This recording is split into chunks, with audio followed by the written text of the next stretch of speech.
Radio Al-Ansar, Zabin, 90.4 FM, Radio Maritzburg, 105.6 FM. WhatsApp us now on 060-904-1056. Getting reached through your day. Radio Al-Ansar. Assalamu alaikum wa rahmatullahi wa barakatuh. It is your host Ria Mahomed on Action right here at Radio Al-Ansar. From exploring current trends to delving into pressing issues like social justice and mental health, this show fearlessly tackles the pivotal subjects that resonate deeply within our generation. My mission is to embody authenticity, relatability, and humor, ensuring that even the most challenging discussions become accessible and engaging, creating a space where listeners can feel understood and entertained simultaneously. And I hope everyone has had a wonderful week, and we are going to talk about real consistency. Your hustle is digital, but your discipline is missing. Why scrolling for hours won't build the life that you want. So let's talk real consistency. This line is more than a catchy quote, okay? It's a mirror. It's calling out a generation that is mistaking digital presence for real progress. Now let's dive into this. The illusion of digital hustle. Now, in today's world, everything is online. We post our wins, talk about our goals, and hype the grind. But here's the kicker. Visibility does not equal productivity. So posting to working, just because you're posting content stories or of rise and grind or jumping on trends doesn't mean that you're putting in actual work behind the scenes. Then consuming and creating. Hours spent online scrolling through motivational reels, business tips, or entrepreneurial qualities advice videos might feel productive, but unless you're applying that knowledge, it's just passive consumption. It's like watching fitness videos but never ever going to the gym. So this is where the digital hustle becomes deceptive. So you look busy, you feel like you're learning, but in reality, your progress is stagnant. So the cost of mindless scrolling. Now let's be honest, social media is engineered to keep you hooked. Algorithms thrive on your attention and not your ambitions. And here's what's happening behind the scenes. Dopamine drain. Every like, comment, or new notification gives a dopamine hit. It creates a loop. The more you get, the more you crave. But this isn't fulfillment. It's addiction masquerading as motivation. Then comparison paralysis. You start comparing your behind the scenes to someone else's highlight reel, and that leads to anxiety, imposter syndrome, and ultimately inaction. And then time theft. Hours go by. You tell yourself, just 5 more minutes. But that time could have been used for writing that next chapter, pitching your idea, studying, or building your business. So while you're scrolling through other people's wins, your own life is paused. Then discipline, the backbone of true hustle. Now here's the core truth. Discipline is the real flex. Now anyone can start. Few people can show up consistently, especially when no one's watching. Discipline is getting up and writing even when you're not inspired. Discipline is studying even when your phone is whispering your name. Discipline is choosing long-term impact over short-term entertainment. So consistency isn't all that magnificent, it's not glamorous, but it's the only way to build a life that's bigger than an algorithm. So real consistency over digital aesthetics. Now you don't need more aesthetic planning reels, you need a routine that grounds you, clear goals that guide you, systems that support your growth. Forget trying to impress strangers online with an edited version of hustle. Show up for yourself in real life. Now, the phrase your hustle is digital, but your discipline is missing is a sharp critique of a modern paradox, okay? So, like, people are endlessly active online, appearing busy, but often lack that eternal structure and consistency needed to achieve real-world results. So let's unpack this, okay? The digital hustle, illusion versus intent. Now, in today's world, being online feels like working. You might constantly scroll through social media for inspiration, repost motivational quotes, comment on entrepreneurial threads, watch productivity videos or hustle-themed reels. Now, this creates the illusion of being engaged in self-growth, but watching others build doesn't build your own legacy. Consuming content isn't the same thing as executing. Digital hustle often mimics productivity, but isn't inherently productive. It's seductive because it feels good. It gives that dopamine hit of engagement without delayed gratification of actual achievement. Then number 2, the discipline deficit. Where things fall apart, real results require stress and not just stimulation. True discipline shows up in waking up early to write, work, or study without external validation. Sticking to routines when nobody's watching. Doing hard, unglamorous things consistently. Choosing deep focus over digital distraction. Digital hustle is visible and externally rewarded, likes, shares, comments. Discipline is invisible and internally cultivated. One builds appearance and the other builds outcomes. So scrolling versus strategizing. Now let's talk about hours we spend on scrolling. Now that time could be used for reading books in your niche, planning your next business or content piece, learning a real skill, like for example coding, design, copywriting, art, public speaking, building your platform, like writing a blog, recording your podcast. Scrolling can become a coping mechanism for procrastination. It numbs you to your lack of momentum. So real consistency, boring but effective. Consistency isn't sexy. It doesn't trend. It won't go viral, but it wins. Real consistency means showing up daily even when you're uninspired, failing and recommitting, sticking to fewer goals but executing deeply, tracking progress and adapting over time. People who win in the long run aren't always the most talented. They are the most disciplined. They keep showing up, refining, and applying pressure until the breakthrough comes. So, what to do instead? The practical shift here is how to move from digital noise to disciplined growth. Number one, limit digital time. Set timers, use your feed as a tool and not a trap. Number two, plan offline goals. Each week, set 3 high impact offline goals that will move you forward. Number three, schedule deep work. Block hours for focused, undistracted creation, whether it's writing, building, studying, or designing. Number four, audit input versus output. Ask, am I creating more than I'm consuming? And if not, rebalance. Number five, celebrate the unseen. Learn to take pride in what happens behind the scenes, and that's where real growth lives. So a digital hustle without discipline is like revving a car in neutral, loud but not going anywhere. Scrolling won't build the business, write the book, get the degree, or change the world. Discipline will. So the real flex in 2025? Quiet, consistent action. Now, here are some practical ways to shift. So let's get into how now. Here are a few ways to move from digital hustle to disciplined action. So audit your time. As I said, keep a 3-day log. Track how much time goes to content creation, consumption, studying, strategy, and actual work. Be honest, and that clarity will honestly shock you. Then schedule scroll time. Don't let it bleed into your day. Set boundaries, for example, 30 minutes a day. Use app blockers if you have to. Replace, don't just remove. Don't just stop scrolling, start creating. Write your goals down. Outline a content plan. Build a course. Draft your podcast ideas and write your next chapter. Build consistency, not intensity.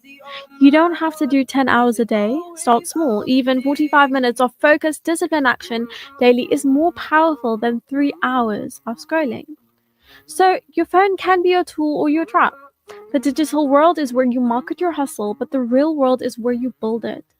Don't let the illusion of movement keep you from real progress. Anyway, I will be back right after a short break where I will be talking about the fact that your talent is loud, but discipline is quiet, and that's why you are losing. You showed me a light to you when I was surrounded by dark. I can't live that again.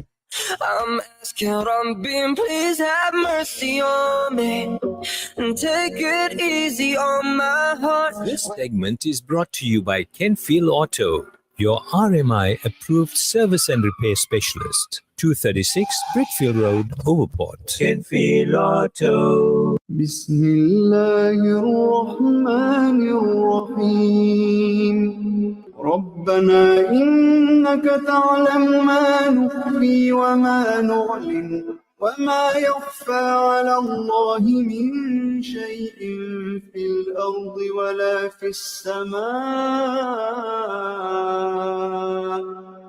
Car won't start. Can feel auto. Noisy brakes. Can feel auto. Due for a service. Can feel auto. Can feel auto. The answer to all your car problems. Your service and repair specialist for your VW, Audi, Suzuki, Toyota, or just about any vehicle. Kenfield Auto, your RMI and insurance approved workshop to handle them all. 236 Brickfield Road, Overport. Call us on 031 207 2399. Kenfield Auto.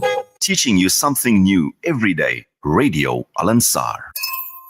Own your crown this Women's Day, 9th August with Al-Ansar Foundation. An unforgettable day with the dynamic Apasakura Ansarmia, the multi-talented Rabia Carvalho, the energetic Fahima Asmal, and your favorite Radio Al-Ansar presenters. A crowned event awaits you. Tickets 250 Rand. Call outreach now. Dress up, show up. Own your crown this Women's Day, 9th August with Al-Ansar Foundation. Assalamu alaikum wa rahmatullahi wa barakatuh from Pietermaritzburg Radio Al-Ansar. I'm Shabnam Ismail, one of the presenters from The Pulse Show. I would say Mandela Day is what counts in life. It's not mere fact that we have lived. It is what difference we have made to the lives of others that will determine the significance of the life we lead. In a nutshell, we got to encourage everyone to focus on making a positive impact on the world around us.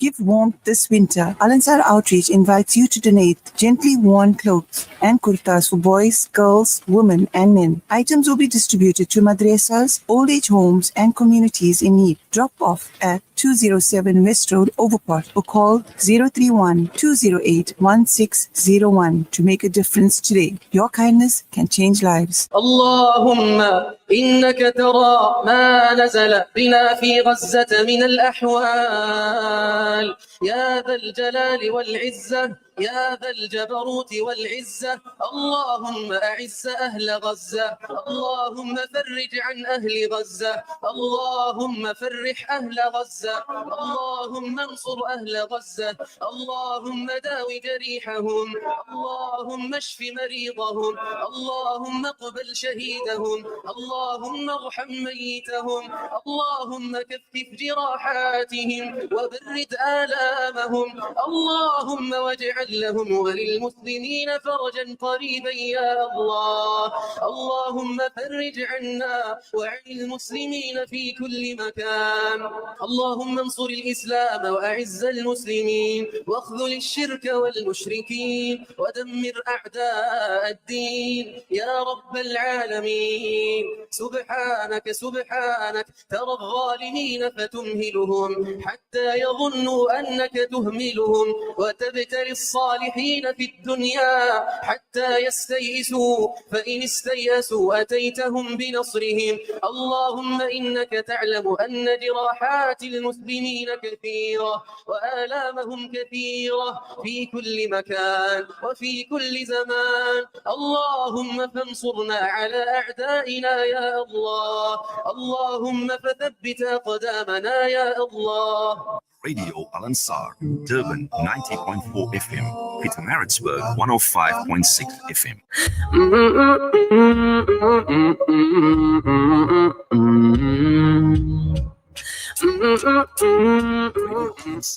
Durban, South Africa. Hey beautiful souls, it is me Ria Mahomed back live on Next Gen. Now I was going to talk about talent is loud but discipline is quiet, and that is where and why you are losing. Now this is actually quite a bold statement, but beneath the surface lies a deep truth about potential, work ethic and long-term success. So let's unpack this. Talent is loud. Now what does this mean? Talent gets noticed. It's often flashy, often evident from the start. Think of a child who can sing beautifully without ever having had a lesson, or a student who absorbs new concepts effortlessly. Talent naturally attracts praise, attention, and expectations. In society, we often romanticize it, where people say you're born with it, you've got it naturally, it's a natural ability. And because of this, talent tends to be loud, and not in the literal sense, but in how it captures people's admiration, envy, or even fear.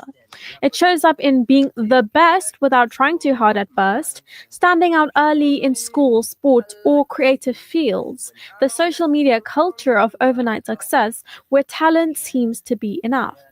But here's the danger. When something comes easily, we often think of it as it always will. And this is where many people start to plateau. Now, discipline is quiet. Why is that important? Now, discipline, unlike talent, doesn't scream. It's not exciting, it's not glamorous or instantly rewarding. It's the act of waking up early to practice, showing up when no one's watching, doing the hard thing consistently without and failing and then trying again. Discipline doesn't feel special, honestly. It is not praised early on, but over time, it builds something far more powerful than talent ever could: reliability, consistency, resilience, and growth. And where talent peaks, discipline compounds. Now, why you're losing the core message? Here's a cruise of it. You're losing because you're relying on potential. Many talented individuals get stuck in this loop. So they get recognition early on, they grow used to outperforming others without too much effort. They never build the discipline to push further because they never had to. And eventually, others, the ones with less talent but more discipline, catch up and surpass them. And why? That's because talent might get you in the room, but discipline is what keeps you in the game. And consistent, deliberate effort will always beat the raw potential over time. So think about athletes like Cristiano Ronaldo, not necessarily the most naturally gifted in his early years, but ruthlessly disciplined. Or authors like Stephen King, who writes daily, not because he is always inspired, but that's because it's his process. So the psychology of potential versus worth ethic. Now, there's also a psychological trap in being talented. It creates a mindset of entitlement. I should be winning because I'm better than them. But when you start losing to people who work harder, it feels unfair. And that bitterness becomes self-sabotage. And you lose confidence, motivation, and identity. Because when the talent is all you've ever had and it stops working, the question is, what's left? Discipline doesn't rely on identity. It's a system, a mindset of growth and humanity and humility. I might not be the best, but I outwork everyone. Okay? So, talent without discipline is wasted potential. So, here's the deeper truth: talent is a head start, discipline is the engine, and without the engine, the head start means nothing. You might feel like you're losing right now, but ask yourself, are you actually being outclassed, or are you being outworked? When you stop thinking of discipline as boring and start seeing it as a real flex, the entire game changes. And of course, let's deepen this further. Now, the phrase talent is loud, but discipline is quiet, and that's why you're losing, is really powerful. That is also a mirror, because if you're willing to look into it, it reveals some hard but necessary truth. So let's take this beyond the surface now and explore the internal battle, social perceptions, and long-term impact of choosing talent over discipline. So the internal battle, comfort versus growth. Talent breathes comfort. When you're talented, you learn early that things come easily. You get compliments, you get rewards, applause without necessarily putting in the grind. And so your brain learns, why push myself if I can win like this? But the trap is that comfort is the enemy of growth, and you are to feel the need to stretch yourself. So you're chilling while others are climbing. And that's where discipline steps in, not a punishment, but as a tool for self mastery. So discipline embraces discomfort. It chooses the hard part, like waking up early to train when others are sleeping, studying deeper when the exam is months away, practicing until your hands hurt, your eyes blur, and your mind screams for rest. Discipline says, I will do this even when I don't feel like it, because the mission is greater than the moment. And that's where growth happens, not at the edge of talent, but deep inside the discomfort zone. So the social illusion. why talent gets overvalued. Now, let's be real, society rewards the illusion of natural success, the highlight reels, the effortless wins. We idolize people who seem to just have it. We celebrate genius, charisma, flair. We undervalue the ones who are grinding in silence, unseen. But here's what no one tells you. Behind every person who makes it big, there's usually years of quiet, boring, disciplined work that nobody clapped for. And that's why people are shocked when the quiet, consistent ones start to dominate. Now, the person who was average in school but now owns a business, the athlete who never made the A team but ended up going pro, the writer who wasn't born brilliant but built their craft day after day. They didn't rely on spark, they built the fire. So, the myth of potential, let's define this clearly. Potential is a promise, not a result.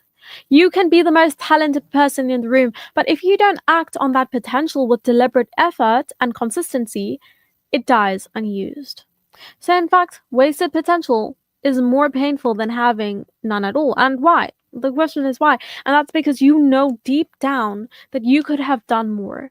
You feel the gap between what you are and what you might have been. And that inner voice never shuts up until you do something about it. So the long-term impact, the compound effect. Now here's the most sobering part. In short-term, talent often wins, okay? But in long-term, discipline dominates. And let's break this down. Day 1, talent is ahead. Week 1, still ahead. Month 1, even. Year 1, discipline pulls away. Year 5, discipline owns the game. Because discipline compounds, it stacks every repetition, every effort, every sacrifice. It builds a foundation that talent alone cannot replicate. Now that's why the world is full of talented, broke, unfulfilled, better people, and equally full of hardworking, average, starting, world-class individuals who simply refuse to quit. So practical shifts from losing to winning. Let's flip the script. Number 1, audit your habits and not your hype. Are you coasting on your talent or actually putting in real consistent work? Would you still be showing up if nobody clapped? Then number 2, fall in love with discipline. Not just the results, but the process, the solitude, the grind. Make it a ritual, a relationship, something sacred. Number 3, build your identity around effort and not ability. So tell yourself, I am the kind of person who shows up no matter what. Because if you build on effort, you can't lose even when things get tough. So, talent is a spark. It gets things going. Discipline is the structure. It keeps the fire alive. If you're losing, don't panic. Don't spiral. Reflect. Ask yourself, am I showing up every day like someone with something to prove? Or am I relying on the applause from yesterday? Because when you finally choose discipline over drama, the game changes forever.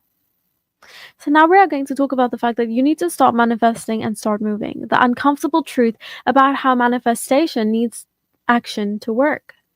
Now, this phrase might seem like a direct hit against the modern self-help movement, especially in an era where manifestation culture is everywhere, like vision boards, affirmations, high vibes, law of attraction.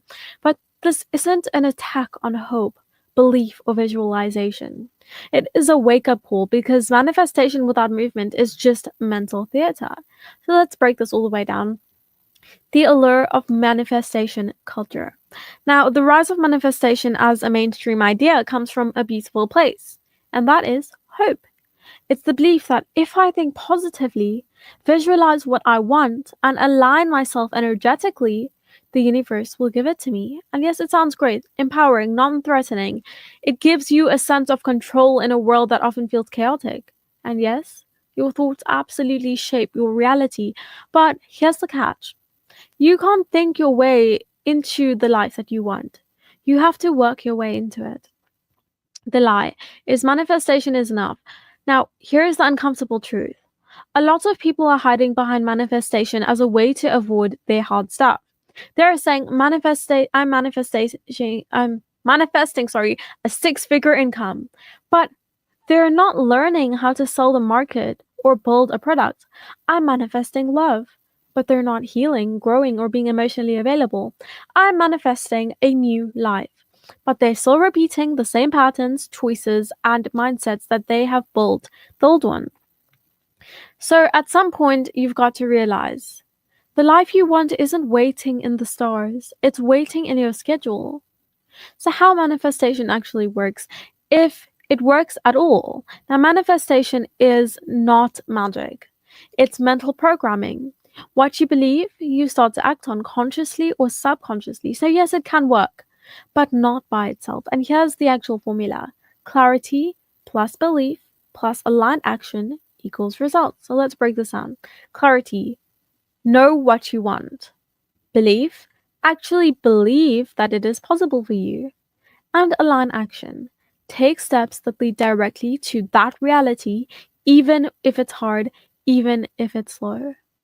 Most people stop at step 2 and they think, if I believe hard enough, it'll come. But it's not belief that builds the bridge, it's action.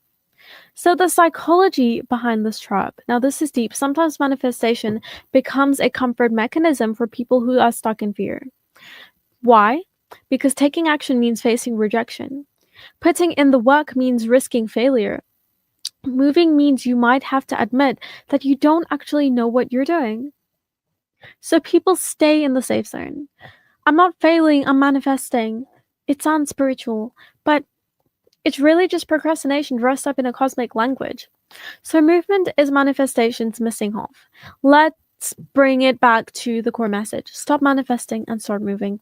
It doesn't mean stop believing. It doesn't mean stop dreaming. It means the universe doesn't respond to your daydreams. It responds to your discipline. If you want that business, start building. If you want that body, start training. If you want that future, start acting like the version of you that already has it. And guess what? The more you move, the more you believe. The more you act, the clearer your vision gets. You stop hoping for miracles and start creating momentum. So what movement looks like in practice, let's take a few step examples. Manifesting. I'm attracting a better job. Moving, updating your CV, sending applications, reaching out to contacts, learning new skills. Relationships, manifesting. I'm calling my soulmate. Moving, healing past wounds, learning communication, putting yourself in new environments. And then money, manifesting. I'm aligning with wealth. Moving, budgeting, learning financial literacy, building something of value. Then self-growth, manifesting. I'm becoming my best self. Moving, journaling, confronting your own patterns, showing up with consistency. So, faith without work is dead. Now, let's not lie to ourselves here. Sitting still while wishing hard is not self-development. It's spiritual laziness. So, the real truth is, yes, believing in the power of your mind. Yes, visualize your future self. Yes, use your words with intention. But do not forget to move. Because motion creates clarity, action builds alignment, and movement makes momentum. So stop waiting, stop wishing, start moving, because that's where magic really is. Now, we talk about comfort is a new addiction and it's killing your dreams, exploring how convenience culture is making us mentally and emotionally soft. Now, this deserves a good deep dive because it speaks to something that is quietly happening to the whole generation, and most people don't even realize it until it's too late. Now, what do we mean by comfort is the new addiction? Now, let's get this one clear. Comfort is not evil. It's natural to want warmth, ease, safety, and pleasure. Humans have always chased comfort, from shelter and food to stability and routine. Now, this issue now is that comfort has evolved into something toxic. We've turned it from a reward into a lifestyle. And just like any addiction, once you get hooked, you stop growing. So comfort used to be the thing earned, but now it's the thing we expect instantly, constantly, and passively. We've replaced effort with ease, and that's where the death of dreams begin. Now, the age of convenience culture. We live in a world where you don't have to cook, you can use Uber Eats. You don't have to walk, you can order anything to your door. You don't have to feel lonely. You can scroll for likes. You don't have to be bored. There's always content, streaming, and stimulation. Everything is immediate, curated, and available at your fingertips. No friction, no patience, no grind. But the human spirit, the soul, it was built for resistance, for challenge, for the becoming of that only happens when things aren't easy. So here's the warning. If everyone in your life is designed and to keep you comfortable, then nothing in your life is designed to make you grow. So how comfort kills your dreams slowly, quietly. Comfort doesn't break your dreams with drama. It suffocates them in silence. It whispers, take a break, try tomorrow, you deserve to rest, don't push too hard. And now, of course, rest matters. Burnout is real, but what we can rest is often just avoidance in disguise. So here's how comfort works as a dream killer. You avoid discomfort, you avoid discipline. Every goal requires repetition, failure, delayed gratification, and comfort says, why stress? You never stick with anything long enough to master it. Number 2, you trade purpose for pleasure. Your dream requires sacrifice, but scrolling on TikTok gives you a dopamine now. You keep choosing temporary highs over long-term rewards. Number 3, you lose your edge. Comfort softens your resilience. You start to fear stress, pressure, competition, the very environments where greatness is born. Number 4, you build habits of stagnation. The more you don't act, the more inaction becomes your identity. And eventually you start believing, maybe I'm not meant for more. No alarm bells, just slow decay. Now, the neuroscience of comfort addiction, this isn't just poetic talk, okay? It's backed by how your brain works. So dopamine and comfort. Dopamine drives motivation. Instant comfort like social media, sugar, Netflix, gives cheap dopamine. Your brain starts to crave low effort, high reward activities. You get less motivated to pursue hard but meaningful goals. So neuroplasticity and repetition, your brain literally rewires itself based on what you repeat. So if you keep choosing comfort, you train your brain to tolerate boredom, fear challenge, seek distraction. Your dreams require a different wiring, one that comes from choosing growth and not ease. The dangerous lie, the most dangerous one is, I'll start later. Now, comfort's most seductive promise is later. Let me just rest today, I'll start tomorrow. This month is hectic, I'll focus next year. But dreams don't live in later. They live in momentum, urgency, and discipline. The longer you wait, the more you normalize the wait. And as soon as you no longer have someone chasing a dream, you're just someone who used to talk about one. So what growth actually feels like? Here's the truth that most people won't admit. Growth often feels like pain. It's like waking up early when your body wants sleep. It's going to the gym when your muscles ache. It's writing that book when your mind is blank. It's making that call, facing that fear, and saying no to the easy thing. Growth is uncomfortable by design.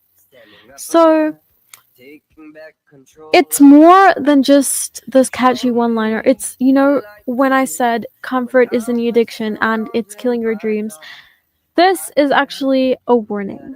It's a quiet alarm going off in the background of modern life. One we've mostly ignored because it doesn't hurt at first, but its impact? Deep, cultural, personal. Now, the age of ease, how comfort became a lifestyle. Once upon a time, comfort was rare. It was something you earned after working hard, a fire after the hunt, a soft bed after a long days of labor. Now, we get food delivered with a swipe. We shop without leaving the house. We're entertained 24/7 with streaming, scrolling, and swiping. We even avoid difficult conversations through emojis, DMs, or just ghosting. We have engineered a society where friction is the enemy. So if something requires effort, patience, or delayed gratification, it feels wrong. But here's the reality. Dreams live in discomfort. Goals are built in the trenches. And anything worth becoming demands resistance. So when comfort becomes addiction, growth becomes impossible. So, comfort equals a new addiction, the psychology behind it. The addiction is anything that provides short term pleasure, offers a quick escape, but leads to long term decline if overused. Comfort ticks all three. Let's call it what it is. Comfort is today's digital age drug, legal, encouraged, and deadly overdose. Here's what it looks like. Now, comfort fix long-term costs. Netflix binge instead of working on your side hustle. Long-term cost with missed opportunities, stagnation. Comfort fix, scrolling TikTok instead of journaling. Long-term cost, mental clutter, lost self-awareness. Comfort fix, avoiding confrontation instead of speaking up. Long-term cost, weak boundaries, resentment.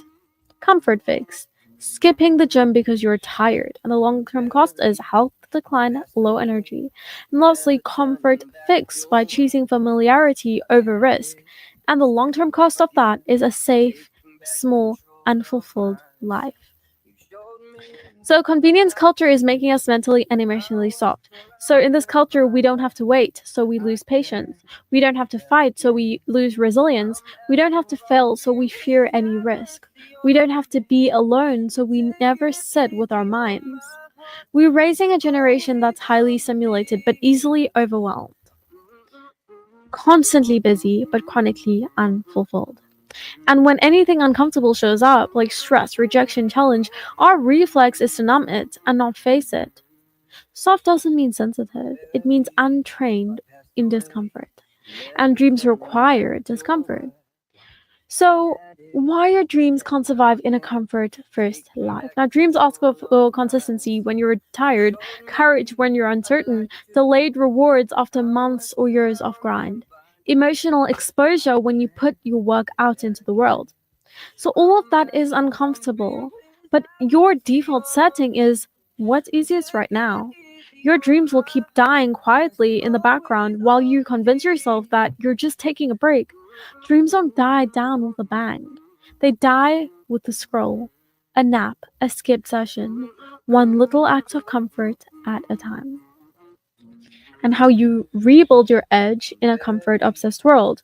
So what do we do about it now? Build friction into your life on purpose. Start by doing hard things by design and not by necessity. And why? Because resistance builds capacity. Now try this. Take cold showers. Train your nervous system to handle shock. Wake up without checking your phone by reclaiming control. Do 10 more reps when your body says stop. Build grit. Say no to sugar or impulsive spending or on mindless scrolling by reclaiming your discipline. Sit with boredom, and that's where ideas live. These aren't life hacks, they are mental toughness, reps in a world that want you to docile with distraction. So, from addiction to awakening, the most dangerous part of discomfort addiction is that it feels so good. It lulls you to sleep, it tells you you're fine, even when your dreams are suffocating. But here's the truth. Your future self doesn't need comfort. They need you to be bold. They need you to be disciplined and willing to be uncomfortable now. So every time you choose ease over comfort, you trade long-term greatness for short-term relief. And that price is too many people only realize that it's already too late.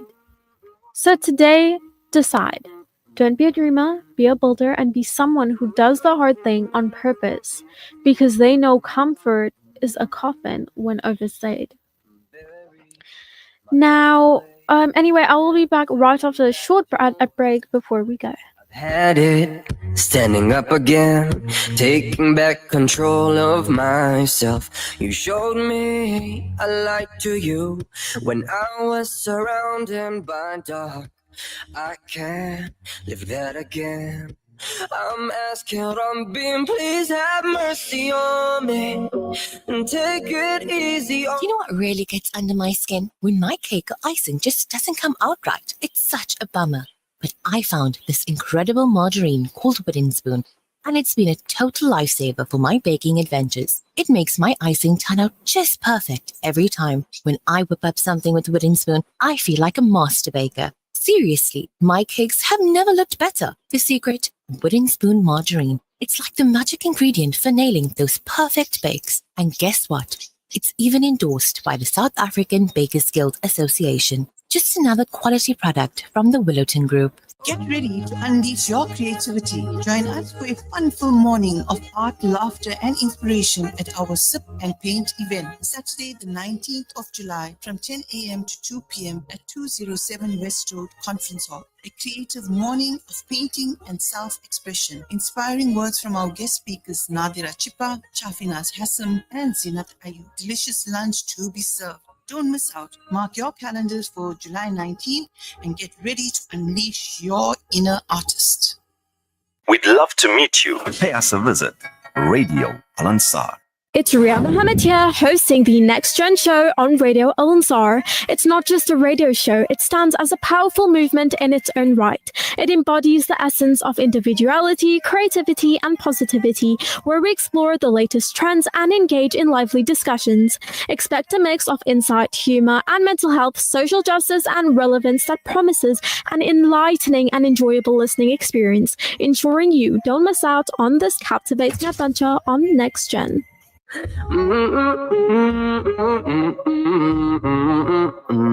Okay, beautiful souls, it is me, Ria Mahomed, back. So I wanted to talk about something small just before I go, which is your mental health is valid, but so is your responsibility.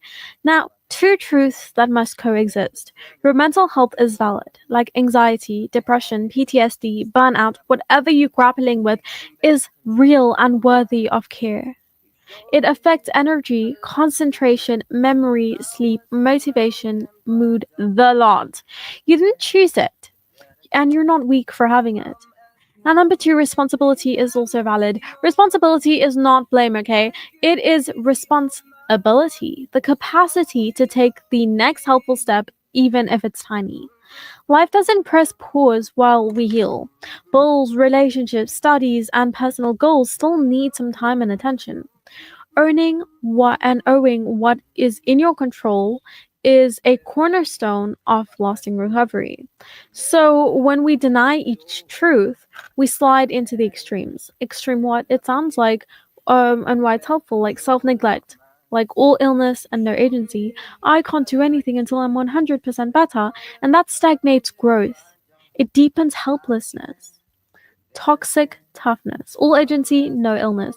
Just get over it. People have it worse, and that fuels shame, worsens symptoms, and balances lives in the center by compassionate accountability. So why we struggle to hold both? Number one, brain chemistry. Conditions like major depression literally dull the brain's motivation circuits, so just try harder isn't realistic. Number two, cultural scripts. One camp romanticizes hustle, the other sometimes glorifies fragility, and both simplify a messy reality. Then fear of judgment.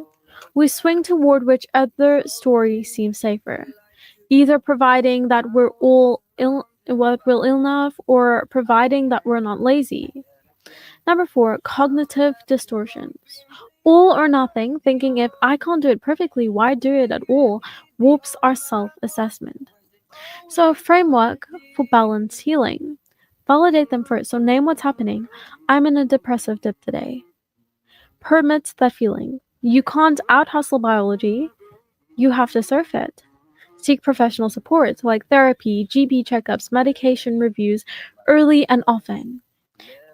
Shrink the battlefield by defining your minimum visible effort.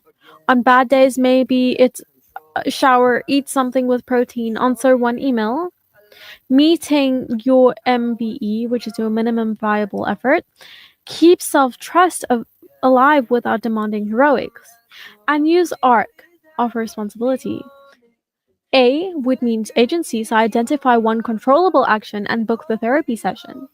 R, resources, by gathering tools and allies, like text a friend, use a scheduling app, set pull reminders. C, consistency, repeat it gently. Same bedtime every night, even if sleep is patchy. Anyway, we are running out of time, so I will see you next week, Thursday, the 24th of July, inshallah,